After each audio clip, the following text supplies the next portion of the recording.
0 से 1 तक जाने का मतलब है कुछ ना होने से कुछ होने तक पहुंचना। ये एक बहुत बड़ी जंप है, बल्कि ये 1 से 10 या 1 से 100 से भी ज्यादा बड़ी जंप है।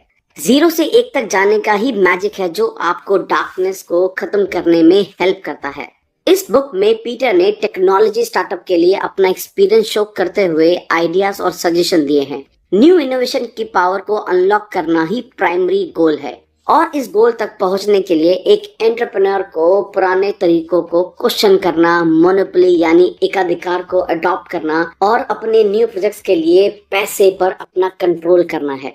पीटर के यूनिक होने का एक रीजन है कि वो मोनोपोली को एंथुसियास्टिक वे में अपनाते हैं। पीटर ने बताया है कि मोनोपोली में पॉजिटिव इफेक्ट्स की पोटेंशियल होती है। जब कोई कंपनी जानती है कि वो पेटेंट्स और मोनोपोली और सिमिलर मेथड्स के थ्रू मनी अर्न कर सकती है, इससे फर्म न्यू टेक्नोलॉजी इन्वेंट करने के लिए मोटिवेट होती है, जो सोसाइटी को बेनिफिट देती है।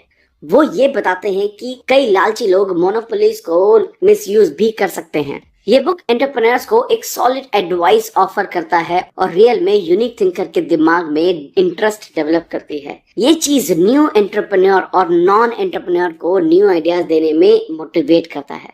सो दोस्तों, स्टार्टअप वर्ल्ड के सीक्रेट को जानने के लिए ये वीडियो एंड तक देखें। प्लीज हमारे चैनल को सब्सक्राइब करें और फ्यूचर में आने वाली नोटिफिकेशन के लिए बेल आइकन को जरूर प्रेस करें। Chapter 1, challenge of the future.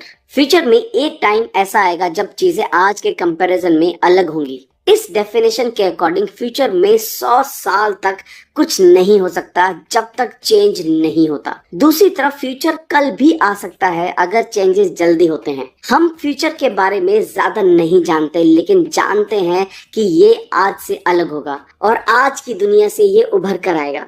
Progress 2 अलग तरह की होती है। हॉरिजॉन्टल प्रोग्रेस जो चीजें काम करती हैं उनको कॉपी करने से होती है। अगर आपके पास टाइपराइटर है तो आप 100 से ज्यादा बिल्ड करते हैं और आप हॉरिजॉन्टल प्रोग्रेस अचीव कर लेते हैं।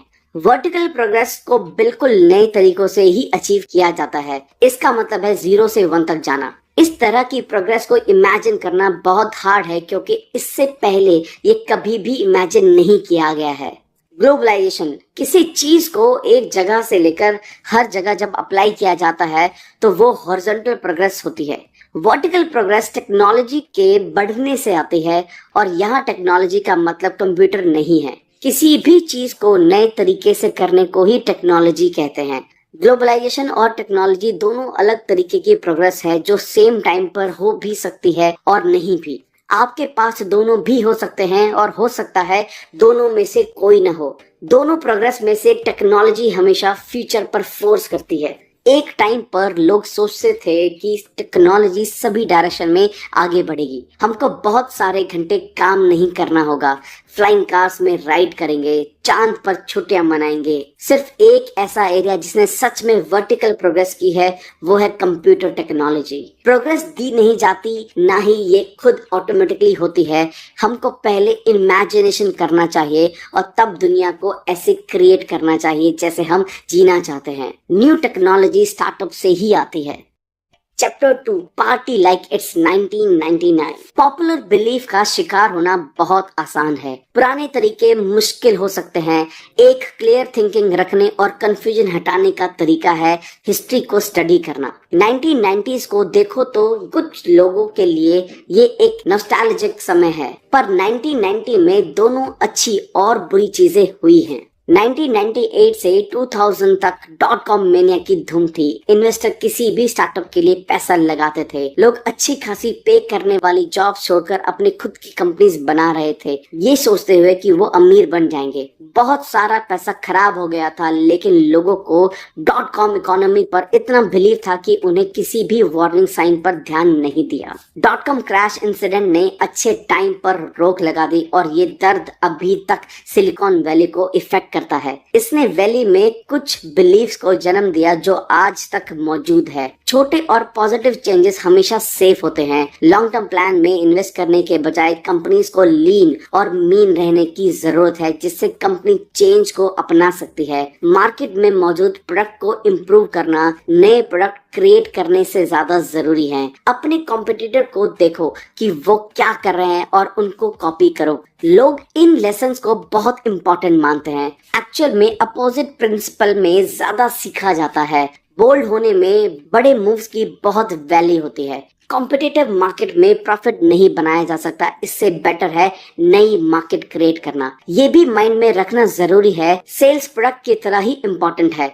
एडवर्टाइजिंग से रिसोर्स वेस्ट नहीं होते। लोगों को रिस्क तो लेना ही पड़ता है। उन्हें उतना क्रेजी नहीं होना चाहिए जो उन्होंने 90s में किया, बल्कि उन्हें न्यू इनोवेशन को करने में सावधानी बरतनी चाहिए और सही बैलेंस मेंटेन करना चाहिए।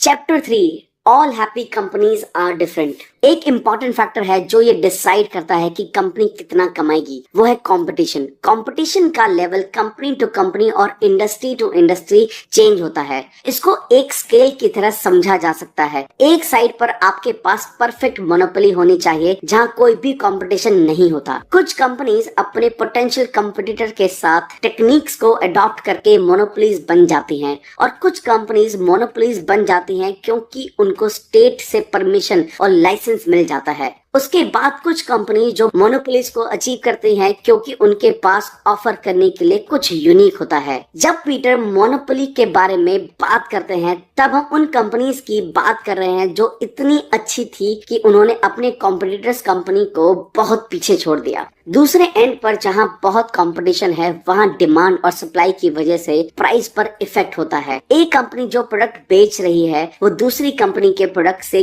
काफी हद तक मिलता जुलता है। कंपनी को मार्केट के प्राइस को ध्यान में रखकर प्रोडक्ट का प्राइस डिसाइड करना होता है। कंपनी के लिए इन सिचुएशन में अच्छा पैसा बनाना पॉसिबल नहीं है। कॉम्पिटिटिव बिजनेस के पास सुपर टाइट मार्जिन होता है, जबकि मोनोपोलीज बॉटम लाइन के अलावा चीजों के बारे में सोचना अफोर्ड कर सकते हैं। रुके हुए वर्ल्ड में मोनोपोलीज सही नहीं है क्योंकि वो बस बैठ के पैसा बनाते हैं। वो अपने प्रोडक्ट का प्राइस इंक्रीज कर सकते हैं, ये जानते हुए भी कि लोगों को वो प्राइस पे करना पड़ेगा जो चार्ज करेंगे। डायनेमिक यानी चलती हुई दुनिया में मोनोपोलीज क्रिएटिव है, जो लोगों को ज्यादा चॉइस देती है और गवर्नमेंट इस बात को समझती है। इस वजह से हमारे पास पेटेंट सिस्टम है। पेटेंट सिस्टम कंपनीज को कुछ समय के लिए मोनोपोलीज रखना अलाउ होता है। ये न्यू इन्वेंशन को सराहता है और कंपनी जानती है कि अगर वो कुछ न्यू इन्वेंट करती है और अच्छे टाइम तक उनको उसकी मोनोपोली मिल जाती है तो उससे अच्छा प्रॉफिट कमा सकती है। Chapter 4, the ideology of competition. यहाँ कंपटीशन को दो तरीके से देखा गया है। आप इसको मार्क्स के तरीके से देख सकते हैं या इसको शेक्सपियर के तरीके से देख सकते हैं। मार्क्स की दुनिया में लोगों में कॉन्फ्लिक्ट है क्योंकि उनके लिए सर्कमस्टांसेस उनको दूसरों की लाइफ से अलग करते हैं। वर्कर्स मिडिल क्लास थिंकिंग से फाइट कर रहे हैं क्योंकि उनके गोल्स और आइडिया में बहुत बड़ा कॉन्फ्लिक्ट है। जिस तरीके से शेक्सपियर देखते हैं उनमें से बहुत से लोग एक जैसे हैं। उनके पास लड़ने के बहुत रीजंस नहीं है, लेकिन फिर भी करते हैं। जितना वो फाइट करते हैं वो इस कारण एक दूसरे की तरह बन जाते हैं। जब ये बिजनेस वर्ल्ड में आता है तब शेक्सपियर का पॉइंट ऑफ व्यू ज्यादा एक्यूरेट है। लोग अपने कॉम्पिटिटर्स के साथ फाइट करते हैं और इम्पोर्टेंट गोल को नहीं देख पाते। कॉम्पिटिटर्स हमारे विजन को लिमिटेड करता है और दुश्मनी बढ़ाता है। ये लोगों की सोच और प्रायोरिटी के साथ गड़बड़ कर सकता है। ये लोगों को दूसरों की कॉपी बनाता है जो उनकी क्षमता को कम करता है। ये लोगों को वहाँ अपॉर्चुनिटी देखने को मजबूर करता है जहाँ अपॉर्चुनिटी होती भी नहीं है। और 1990s में ऑनलाइन पेट स्टोर जैसे pet.com, petopia.com, petstore.com के बीच बहुत इंटेंस कंपटीशन था। लास्ट में online pet store market crash हो गई और साथ साथ बहुत सारा पैसा भी ले डूबी जो इन्वेस्ट किया गया। कभी कभी कंपटीशन को सॉल्व करने का बेस्ट तरीका है कि आप कॉम्पिटिटर के साथ मर्ज कर लें। पीटर और एलन मस्क कॉम्पिटिटर्स थे जब तक उनको ये रियलाइज हुआ कि .com बबल उन दोनों से ज्यादा बड़ा कंपटीशन था, तब वो मर्ज हो गए। ये कॉम्पिटिटर से पार्टनरशिप में टर्न करना बहुत डिफिकल्ट था, लेकिन इस चैलेंज को उन्होंने ओवरकम कर लिया। Chapter 5 last mover advantage. यहाँ बहुत से स्टार्टअप हैं जो ज्यादा पैसा नहीं कमाते, तब भी उनकी वैल्यू अच्छे कैश फ्लो में कुछ एस्टेब्लिश कंपनी के मुकाबले बहुत ज्यादा है। ये दिखने में बड़ा लॉजिकल है, लेकिन ये सच है। एक कंपनी की मोस्ट इम्पोर्टेंट वैल्यू पार्ट ये है कि उसके फ्यूचर में प्रॉफिट बनाने की कितनी क्षमता है। सक्सेसफुल मार्केट में सक्सेसफुल फर्म्स का कंपटीशन होता है, उनके मार्जिन्स मार्केट से अलग हो जाते हैं। इनोवेटिव मार्केट में स्टार्टअप के पास ज्यादातर मोनोपोलीज होती है और अभी भी उनके अच्छे दिन दूर नहीं हैं। तो अगर स्टार्टअप मनी लूज करते हैं, तब भी उनकी किसी एस्टेब्लिश कंपनी से ज्यादा वैल्यू होती है। किसी भी कंपनी को सक्सेसफुल होने के लिए सर्वाइव करना पड़ेगा। कुछ कैरेक्टरिस्टिक्स ऐसे हैं जो मोनोपोलीज का टिपिकल फीचर होते हैं। हर कंपनी अलग है, लेकिन इन एलिमेंट्स को समझने से आपको मोनोपोलीज को समझने में हेल्प मिलती है। For example, proprietary technology company को बहुत ज्यादा फायदा दे सकती है। टेक्नोलॉजी के साथ कंपनी जब अपनी कॉम्पिटिटर्स कंपनी से बेटर कुछ ऑफर करती है, तो उनके मोनोपोलीज बनने के अच्छे चांसेस होते हैं। अगर सिर्फ टेक्नोलॉजी ही बेटर है, तो इसमें बहुत कम इम्प्रूवमेंट दिखेगी। बड़ी मार्केट में ये किसी को इम्प्रेस नहीं कर पाएगी। नेटवर्क इफेक्ट प्रोडक्ट को बेटर बनाते हैं। फॉर एग्जाम्पल, जितने ज्यादा फ्रेंड्स आपके फेसबुक पर होंगे, उतना ज्यादा फेसबुक आपके लिए यूजफुल है। नेटवर्क बिजनेसेस यूजुअली छोटे स्केल पर स्टार्ट होते हैं, क्योंकि मिलियंस लोगों को बिजनेस एक साथ स्टार्ट करवाना मुश्किल है। बहुत सारी फर्म्स इस तरह के बिजनेस की अपॉर्चुनिटी मिस कर देते हैं, क्योंकि वो छोटे होते हैं और ज्यादा बढ़ने वाले भी नहीं लगते। एक स्ट्रॉन्ग ब्रांड इमेज भी मोनोपोली को स्ट्रॉन्ग बना सकती है। ऑफ कोर्स, एक ब्रांड के पीछे प्रोडक्ट होता है। एप्पल के स्ट्रॉन्ग ब्रांड होने का रीजन उसके हाई क्वालिटी प्रोडक्ट्स हैं। अगर कोई ब्रांड सिर्फ एक कूल नाम जितना स्ट्रॉन्ग है, तो हो सकता है वो टेम्परेरी टिकेगा और उसके पास लंबा टिकने की पावर नहीं होगी। बिजनेस को चेस के गेम की तरह समझें, जिसमें आपकी स्ट्रेटजी बहुत इंपॉर्टेंट है। जीतने के लिए आपको एंड गेम पर ध्यान देना होगा। Chapter 6 you are not a lottery ticket. कुछ लोग कहते हैं कि सक्सेस लक की वजह से मिलती है। कुछ लोग हार्ड वर्क को सक्सेस का रीजन मानते हैं। अगर सक्सेस के लिए सिर्फ लक मैटर करता है, तो ऐसे लोग होंगे ही नहीं जो हर फील्ड में सक्सेसफुल होंगे। ये आर्गुमेंट कभी भी खत्म नहीं होगी। हिस्टोरिकली देखें तो ज्यादातर बड़े थिंकर्स का ये मानना है कि सक्सेस हार्डवर्क से आती है। लोग ज्यादा अटेंशन प्रोसेस को देते हैं और प्रोडक्ट पर ध्यान नहीं देते। लोग सक्सेस के लिए रूल्स को फॉलो करते हैं, क्योंकि गोल को पाने के लिए उनकी इंस्पिरेशन कम होती है। आप पॉजिटिव हो सकते हो या आप नेगेटिव हो सकते हो। आपके पास फ्यूचर की सॉलिड इमेज हो सकती है या फिर धुंधली सी इमेज, और आपके पास ये सब चीजें अलग अलग कॉम्बिनेशन में हो सकती हैं। फॉर एग्जाम्पल, या तो आप निश्चित आशावादी हो सकते हो या अनिश्चित निराशावादी। निराशावादियों का बिलीव होता है कि फ्यूचर डार्क ही होगा, लेकिन उनके पास इसको चेंज करने का कोई आइडिया नहीं होता। सिचुएशन को संभाला जा सकता है, इसलिए इसी बीच आप इंजॉय कर सकते हैं। नेगेटिव सोचने वाले फ्यूचर को बुरा ही समझ लेते हैं, तो लोगों को प्रिपेयर रहना चाहिए। वेस्टर्न वर्ल्ड 17th सेंचुरी से 1990s तक ज्यादातर लोग आशावादी यानी पॉजिटिव सोच वाले थे। साइंटिस्ट, इंजीनियर और बिजनेसमैन ये सब जानते थे कि वो दुनिया को एक अच्छी जगह बना रहे हैं। चीजें अच्छी थी और कंडीशन इम्प्रूव हो रही थी। इंसान बड़े सपने देखता था और बड़े प्रोजेक्ट्स बिल्ड करता था। ये पार्टी 1970s में एंड हुई, जब नेगेटिव सोच के लोग आ गए। हमारे अभी के समय में लोगों को लगता है वर्ल्ड में चीजें बेटर होंगी, लेकिन उनको ये नहीं पता वो कैसे होगा। वो कोई प्लान नहीं बनाते। इनडेफिनेट ऑप्टिमिज्म यानी नेगेटिव लोगों में फाइनेंस वर्ल्ड भी आता है, क्योंकि किसी को पता नहीं होता कि मार्केट में क्या होगा, लेकिन फिर भी लोग इन्वेस्ट करते रहते हैं। बायोटेक स्टार्टअप इनडेफिनेट होते हैं। इनडेफिनेट ऑप्टिमिज्म के साथ ये प्रॉब्लम है कि ये टिकने वाले नहीं है। फ्यूचर कभी भी अच्छा नहीं हो सकता जब तक उसकी प्लानिंग ना की हो। हमको डेफिनेट फ्यूचर पर वापस आना होगा। हमारे पास फिलोसोफर्स और पॉलिटिशियन के ऊपर पावर नहीं है, लेकिन हम अपने लाइफ को वापस ला सकते हैं। पीटर का कहना है कि स्टार्टअप्स के क्रिएशन के थ्रू ऐसा किया जा सकता है। Chapter 7 follow the money. एक पैटर्न ऐसा है जो ह्यूमंस में बहुत रेगुलर है, इसको 80-20 रूल कहते हैं।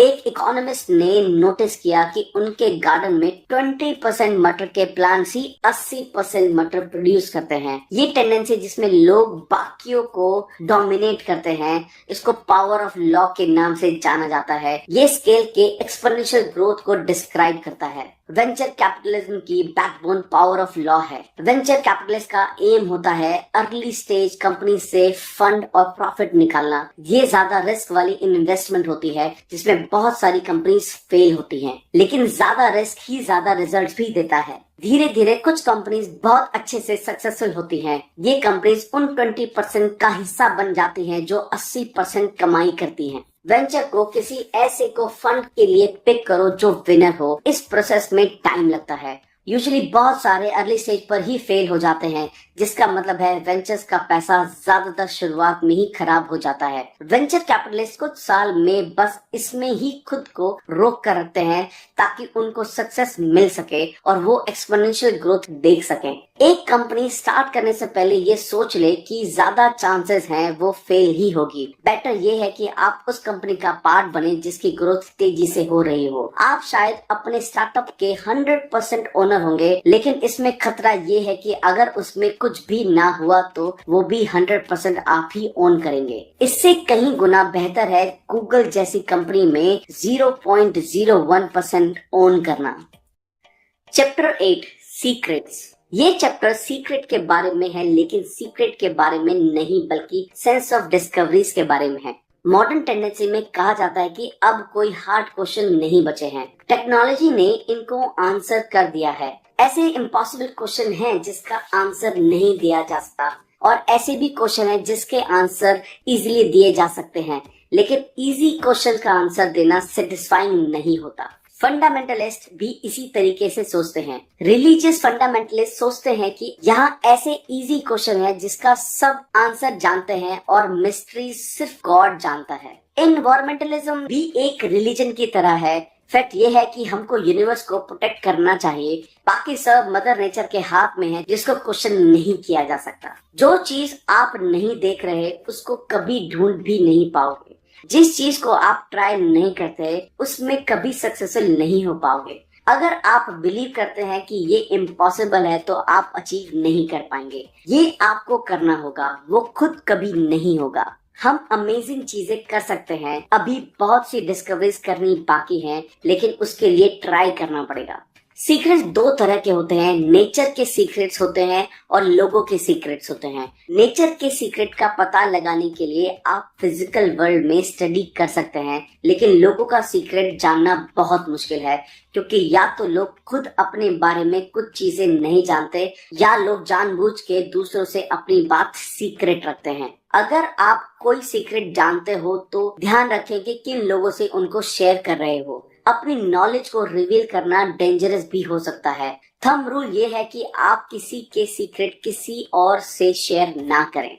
Chapter 9 foundations. किसी भी चीज को स्टार्ट करने के लिए फाउंडेशन बहुत इंपॉर्टेंट है। शुरुआती डिसीजन को चेंज करना टफ होता है। जल्दी स्टेज में की गई मिस्टेक स्टार्टअप को गलत प्रूव कर सकती हैं। ये वो टाइम है जब ग्राउंड वर्क होता है, रूल्स बनते हैं। बिगिनिंग ही ये डिसाइड करती है जो कुछ भी आगे होता है। आपका को फाउंडर कौन है, इसके लिए बहुत केयरफुल रहना चाहिए। ऐसे ही किसी के साथ कुछ स्टार्ट मत करो। ये एक शादी की तरह होता है। एक डिवोर्स को अवॉइड करने के लिए पहले से ही केयरफुली अपना सही पार्टनर चूज करना जरूरी है। एक राइट टीम के साथ स्टार्ट करना बहुत इंपॉर्टेंट है। आपकी टीम में सबको एक दूसरे को पसंद करना जरूरी है। एक स्ट्रक्चर होना चाहिए, रोल्स डिफाइंड होने चाहिए। ओनरशिप, पोजीशन और कंट्रोल सब कुछ डिफरेंट होता है। एक स्टार्टअप में ओनर के पास ज्यादातर ओनरशिप और पोजीशन होता है, जबकि कंट्रोल बोर्ड के पास होते हैं। यही कन्फ्लिक्ट की वजह बन जाती है। स्मॉल बोर्ड्स बड़े बोर्ड से बेहतर होते हैं। उनके लिए एक डिसीजन तक पहुंचना और कन्फ्लिक्ट मैनेज करना इजी होता है। 3 बोर्ड मेंबर होना अच्छी बात है, कभी भी 5 से ज्यादा बोर्ड मेंबर नहीं होने चाहिए। स्मॉल बोर्ड कई बार फर्म के लिए ज्यादा प्रॉब्लम क्रिएट करते हैं, लेकिन फिर भी वो मैनेजमेंट को अपोज करने में ज्यादा इफेक्टिव होते हैं। इसी रीजन की वजह से बोर्ड ऑफ डायरेक्टर्स चुनते समय बहुत ध्यान रखें। आउटसोर्सिंग अवॉइड करना चाहिए। सबको साथ रखना चाहिए, उनके साथ फुल टाइम काम करना चाहिए। फोन पर काम करने वाले वर्कर्स और पार्ट टाइम वर्कर्स को अवॉइड करना चाहिए। सबको यही लगना चाहिए कि सब एक गोल के लिए भाग रहे हैं। जैसे केन कैसे का कहना है कि या तो आप बस के अंदर होते हैं या बाहर होते हैं। लोगों को सही कॉम्पनसेशन मिलना चाहिए। कैश कॉम्पनसेशन लोगों को शॉर्ट टर्म वैल्यू पर ज्यादा फोकस करने में हेल्प करता है। स्टॉक ऑप्शन बोनस के लिए सही है। इक्विटी एम्प्लॉय को कंपनी का एक पार्ट देता है और उनको ये फील कराता है कि इसमें उनके पास भी स्टेक है। बस लोगों को ये बताना अवॉइड करना चाहिए कि उनके कोवर्कर के पास कितने अमाउंट की इक्विटी है, क्योंकि ये चीज दुश्मनी और जेलसी को ट्रिगर कर सकती है। एम्प्लॉय स्टॉक ऑप्शंस लॉयल्टी बढ़ाने का अच्छा तरीका है, लेकिन सबको हो सकता है ये पसंद ना आए, लेकिन कुछ लोग कैश पे की प्रेफरेंस रखते हैं। Chapter 10 the mechanics of mafia. एक टीम बिल्ड करें, अपने ग्रुप्स को टाइट रखना चाहिए। जब आप एक आइडियल कंपनी के कल्चर के बारे में सोचते हैं और आप वो इमेजिन करते हैं जहाँ न सिर्फ लोग अपने काम से प्यार करते हैं, बल्कि वो जगह भी ऐसी हो जहाँ सब काम करना चाहें। सिलिकॉन वैली उन फर्म्स के लिए जानी जाती है जिनके पास पिंग पोंग टेबल और वर्क प्लेस में सुशी शेफ होते हैं, लेकिन ये फैंसी पर्क्स कल्चर नहीं बनाते। In short company he culture है। पीटर ने पेपाल में टीम बिल्ड की जिसमें कई सारे लोग अपना स्टार्टअप से सक्सेसफुल कंपनीज तक पहुंच गए थे। पेपाल को छोड़ने के बाद उन्होंने अच्छे स्टार्टअप शुरू किए जैसे टेस्ला मोटर्स, लिंक्डइन और यूट्यूब। ये पेपाल माफिया के नाम से भी जाने जाते हैं। पीटर ने जब अपनी टीम बिल्ड की तब उन्होंने रिज्यूमे चेक करने का स्टैंडर्ड प्रोसेस फॉलो नहीं किया। वो एक ऐसी टीम बनाना चाहते थे जहाँ सब एक दूसरे को पसंद करते हों। उनको लगा हायरिंग करने की एक फ्रेश अप्रोच की जरूरत है। एक अच्छी टीम हायर करने के लिए उसको प्रोस्पेक्ट्स के पॉइंट ऑफ व्यू से देखना चाहिए। ये जानना जरूरी है कि वो आपके साथ क्यों काम करना चाहते हैं। वो प्रोबेबली रिक्रूटर से ये सुनते हैं कि उनको अच्छी सैलरी मिलेगी, वो स्मार्ट लोगों के साथ काम करेंगे, उनको इम्पोर्टेंट प्रॉब्लम्स को सॉल्व करने में हेल्प मिलेगी। ये सब चीजें अच्छी होती हैं, लेकिन ये चीज वो सभी पोटेंशियल एम्प्लॉयज से सुनते हैं। लेकिन इन रीजंस का यूज करके आप उनको आपकी कंपनी ज्वाइन करने का कोई रीजन नहीं दे रहे। जब प्रोस्पेक्ट्स आपसे पूछते हैं कि उन्हें आपके लिए क्यों काम करना चाहिए, तो आंसर आपकी कंपनी से जुड़ा होना चाहिए। टैलेंटेड एम्प्लॉयज को हायर करने के लिए उनको बताएं कि आपकी कंपनी कैसे यूनिक और इम्पोर्टेंट है। आप लॉयल एम्प्लॉयज चाहते हैं, न कि वो जो फ्री पार्किंग के बारे में सोचते हैं। अपने एम्प्लॉयज को इंडस्ट्री के हिसाब से स्टैंडर्ड बेनिफिट पैकेजेस दें। Chapter 11 if you build it will they come.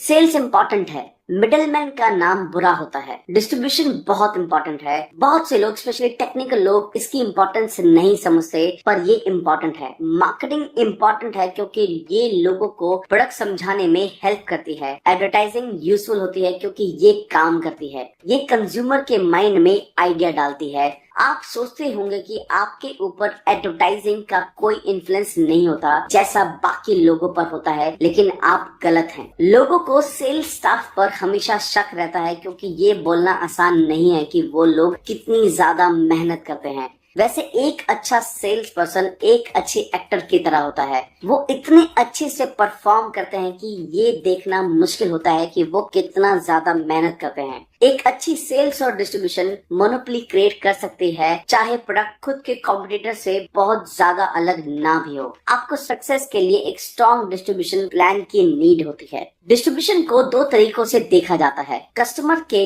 Life time value उस प्रॉफिट का एवरेज अमाउंट होता है जो आप कस्टमर से एक्सपेक्ट करते हो। ये फिगर उस अमाउंट से बड़ा होना चाहिए जो आप एक नए कस्टमर को लाने में खर्च करते हो। इसको कस्टमर एक्विजिशन कॉस्ट कहते हैं। जितना आपका प्रोडक्ट एक्सपेंसिव होगा, उतना ही आपको एक नया कस्टमर लाने में खर्च करना होगा। मार्केटिंग और एडवर्टाइजिंग लो प्राइस प्रोडक्ट के लिए होती हैं, जहां सेल्स पर्सन को उनको सेल करने के लिए इनफ पे नहीं मिलता। एडवर्टाइजिंग स्टार्टअप के लिए अप्रोप्रिएट है, लेकिन एडवर्टाइजिंग कैंपेन के जरिए बड़ी कंपनी से कंपटीशन मत करो। वायरल मार्केटिंग सस्ते प्रोडक्ट्स के स्केल पर एंड पर होती है। वो वायरल होती है अगर यूजर्स दूसरे यूजर्स को ले आए। फॉर एग्जाम्पल, अगर कोई पेपाल के थ्रू मनी सेंड करता है तो रिसीवर को मनी रिसीव होती है और उस सर्विस के बारे में पता चल जाता है। आपके पास काम करने के लिए एटलीस्ट एक डिस्ट्रीब्यूशन चैनल होना चाहिए, वरना आप फेल हो जाएंगे। आपको कस्टमर को सिर्फ सेल नहीं करना होता,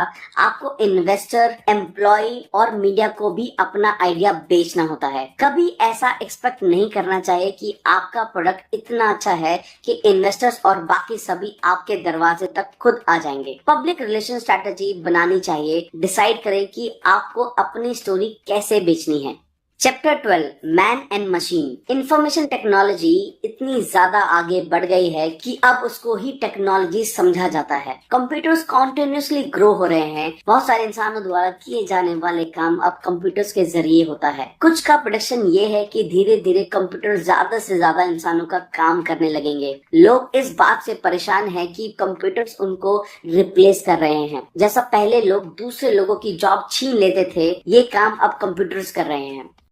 लोगों को ये चिंता नहीं करनी चाहिए कि ऐसा कब होगा। सब जगह के लोग बहुत अलग नहीं हैं, लेकिन कंप्यूटर इंसानों से बहुत अलग है। उनकी कैपेबिलिटीज अलग हैं। जिन चीजों में इंसान अच्छे होते हैं और जिन चीजों में कंप्यूटर अच्छे होते हैं, वो बहुत अलग अलग चीजें हैं। इंसान मुश्किल डिसीजन ले सकते हैं, जबकि कंप्यूटर के पास बहुत ज्यादा डाटा प्रोसेस करने की शक्ति है। कंप्यूटर एक टूल है। फ्यूचर में बड़ी एडवांस टेक्नोलॉजी कंप्यूटर को कॉम्प्लीमेंट करेगी, ना कि लोगों को रिप्लेस करने में। इसलिए हमको ये डर नहीं होना चाहिए कि कंप्यूटर हमको रिप्लेस कर देंगे। इंसान और कंप्यूटर्स एक साथ मिलकर ज्यादा अच्छा काम कर सकते हैं, ना कि अकेले। इससे बिजनेस अपॉर्चुनिटी भी बढ़ती है। पेपाल में उन्होंने एक ऐसा सिस्टम डेवलप किया जो फ्रॉड क्रेडिट कार्ड को डिटेक्ट करने में हेल्प करता है, जिसमें एल्गोरिथम इन्वॉल्व हैं जो गलत ट्रांजेक्शन का पता लगाते हैं, जो बाद में ह्यूमन ऑपरेटर्स के थ्रू रिव्यू किए जाती हैं। इससे हमको ये पता चलता है कि कंप्यूटर्स और ह्यूमन दोनों एक दूसरे को कॉम्प्लीमेंट करते हैं। सॉफ्टवेयर इंजीनियर को ये सिखाया गया है कि कंप्यूटर इंसान का काम करता है, लेकिन कंप्यूटर हर चीज सीख नहीं सकता। आप कंप्यूटर में ज्यादा से ज्यादा डाटा फीड कर भी दें तो उससे कंप्यूटर स्मार्ट नहीं बन जाता। वो तब भी ह्यूमन एनालिसिस की बराबरी नहीं कर सकते। आर्टिफिशियल इंटेलिजेंस इंटरेस्टिंग होती है और हर दिन ये डेवलप होती है, लेकिन ये एक कॉम्प्लेक्स एनालिसिस के आसपास भी नहीं है। अगर ऐसा दिन आता भी है तो वो दिन फ्यूचर में बहुत दूर है। Chapter 13 seeing green. ये बात तो क्लियर है कि टेक्नोलॉजी बहुत ज्यादा बढ़ने वाली है। 20th सेंचुरी के स्टार्टिंग में बहुत सा पैसा क्लीन टेक फर्म्स में लगाया गया और उनमें से बहुत सारी फर्म्स का बिजनेस बंद हो गया। वो फेल हुए क्योंकि उन्होंने सक्सेस के बेसिक एलिमेंट को इग्नोर किया था। सक्सेस को इंश्योर करने के लिए एक स्टार्टअप को प्रोप्राइटरी टेक्नोलॉजी की नीड है जो कंपटीशन से काफी बेटर होती है। क्लीन टेक कंपनीज इस चीज में फेल हो गई। उनमें से कुछ ने बहुत अच्छा कंपटीशन दिया और कुछ अपने मार्क तक भी नहीं पहुंची। एक प्रोडक्ट को असल में अपने सबसे करीबी कंपटीशन से 10 गुना बेहतर होना चाहिए। कस्टमर का इंटरेस्ट खींचने के लिए आपका प्रोडक्ट सबसे बेहतर होना पड़ेगा। अच्छी टाइमिंग से बहुत फर्क पड़ता है। कुछ क्लीन टेक कंपनीज ये एक्सपेक्ट कर रही थी कि वो सोलर एनर्जी को कंप्यूटर टेक्नोलॉजी की तरह तेजी से बढ़ाएंगे। सोलर एनर्जी काफी लंबे टाइम से प्रेजेंट है, फिर भी उसकी डेवलपमेंट बहुत फास्ट नहीं हुई है। कंप्यूटर टेक्नोलॉजी की ग्रोथ काफी फास्ट हुई है। आपको ये समझना होगा कि आप किस तरह की टेक्नोलॉजी से डील कर रहे हैं, फास्ट या स्लो, और उसको उसी तरीके से ट्रीट करना होगा। कॉम्पिटिटिव मार्केट में ज्यादा पैसा नहीं बना सकते। स्टार्टअप इस रीजन की वजह से यूनिक है। फिर भी ये जानना जरूरी है कि आपके प्रोडक्ट की मोनोपोली बनने के चांसेस हैं या नहीं। ऐसा करने के लिए पहले ये समझना जरूरी है कि आप कौन सी मार्केट में हैं। अगर आप सही मार्केट में नहीं देखते तो अपनी कंपनी की सही वैल्यू इवेल्युएट करने के लिए आपके पास इनफ इंफॉर्मेशन नहीं होगी। नेक्स्ट 20 इयर्स के लिए प्लान फिगर आउट करें। मार्केट में चेंजेस को एक्सेप्ट करें। कुछ चीजें सीक्रेट रखें। अच्छी कंपनीज के पास सक्सेसफुल होने का रीजन होता है जो कोई दूसरा नहीं देख पाता। सोसाइटी के लिए कुछ अच्छा करना आज तक गलत तरीके से समझा जाता रहा है। कुछ अलग करें, इससे सोसाइटी को ज्यादा बेनिफिट होगा। क्लीन टेक कंपनीज में से कोई एक कंपनी जिसको बहुत सक्सेस मिली है वो है टेस्ला। वो इसलिए क्योंकि उसने बेसिक इशू को सही से समझा। इससे ये समझ आता है कि क्लीन टेक कंपनीज कभी प्रॉब्लम नहीं थी, बल्कि जिस तरीके से क्लीन टेक कंपनीज अपनी फर्म चलाती थी वो सबसे बड़ी प्रॉब्लम थी। Chapter 14 founders paradox. पीटर के अकॉर्डिंग जिन लोगों ने पेपाल को एस्टेब्लिश किया था वो बहुत असामान्य थे। इसका एविडेंस ये था कि सब यूनाइटेड स्टेट्स के बाहर से आए थे। एक इलस्ट्रेशन में 6 यंग मैन दिखाई देते हैं। वो इस पिक्चर की खास बात है कि सब एक जैसे दिख रहे हैं। सबकी एज सेम है, मोस्टली सबकी हाइट एंड लुक सेम है। उनके हेयर्स भी काफी हद तक एक जैसे कटे हुए हैं। एक चार्ट में एक तरफ उनके नेगेटिव ट्रेट्स बताए गए हैं और दूसरी तरफ उनके पॉजिटिव ट्रेट्स। इसमें दिखाया गया है कि ज्यादातर लोग एवरेज हैं। पॉजिटिव ट्रेट्स में रिच, एथलेटिक और फेमस जैसी क्वालिटीज को लिया गया है और नेगेटिव ट्रेट्स में आउटसाइडर, गरीब, विलेन जैसे ट्रेट को लिया गया है। ये चार्ट मोस्टली पीटर के मेंटालिटी का हिस्सा है। यहाँ एक पॉइंट ये है कि फाउंडर नॉर्मल लोगों की तरह नहीं होते, वो एक्सट्रीम होते हैं। कभी कभी उनमें दोनों क्वालिटीज भी होती हैं। फॉर एग्जांपल, वो कैश से गरीब होते हैं लेकिन पेपर्स पर अमीर होते हैं। रिचर्ड ब्रांसन को देखे, उन्होंने बहुत यंग एज में बहुत सक्सेसफुल बिजनेसेस फाउंड किए। वो असाधारण थे लेकिन उनमें कुछ ट्रेड्स तब आए जब वो सक्सेसफुल बन गए। ऐसे ही कुछ और एग्जाम्पल हैं सीन पार्कर और लेडी गागा। बहुत से एग्जाम्पल दिए गए हैं जो यूनिक थे और फाउंडर्स भी। हटके सोचना बहुत अच्छी बात है लेकिन हटके जीना उससे भी अच्छी बात है। लेकिन प्रॉब्लम के बिना कुछ नहीं मिलता। अलग करने का सबसे बड़ा खतरा है चीजें गलत होने पर आप बलि का बकरा बन जाते हैं। बिजनेस को फाउंडर की जरूरत होती है, चाहे वो सन की हो। वो आसानी से अपने दुश्मनों की गिनती बढ़ा लेते हैं। बिल गेट्स इसका सबसे बड़ा एग्जाम्पल है। सबसे इम्पोर्टेंट बात यह है कि फाउंडर्स को पावर ऑफ फेम को सीरियसली नहीं लेना चाहिए। पास में दुनिया अच्छे और बुरे समय के बीच चक्कर लगाती रही। शायद ये पैटर्न जिसको अवॉइड नहीं कर सकती और ये पैटर्न फ्यूचर में भी हमेशा ऐसा ही चलता रहेगा। लेकिन मॉडर्न इम्प्रूवमेंट के बाद दुनिया ऐसी जगह पर जा रही है जहाँ चीजें उतनी बुरी नहीं रहेंगी। ये पैटर्न शायद टूट जाएगा। हालांकि हमको नेगेटिव होके ये सोचना नहीं चाहिए कि हमारे इंसानों की प्रजाति खत्म हो जाएगी। हमारी वॉर्स भी होंगी और प्रॉब्लम्स भी, लेकिन ये हमारे लिए है। एक पॉजिटिव इंसान इसको ऐसे देखता है कि हम एक इम्प्रूव हुए फ्यूचर की तरफ बढ़ रहे हैं। होपफुली ये लास्ट ऑप्शन होगा। होपफुली हम 0 से 1 तक पहुंच जाएंगे। थैंक यू दोस्तों, आई होप ये वीडियो आपको अच्छी लगी होगी। अगर आपको ये वीडियो अच्छी लगी तो इमीडिएटली इस वीडियो को लाइक और कमेंट करें। अगर आपने हमारे चैनल को सब्सक्राइब नहीं किया है तो इमीडिएटली इस चैनल को सब्सक्राइब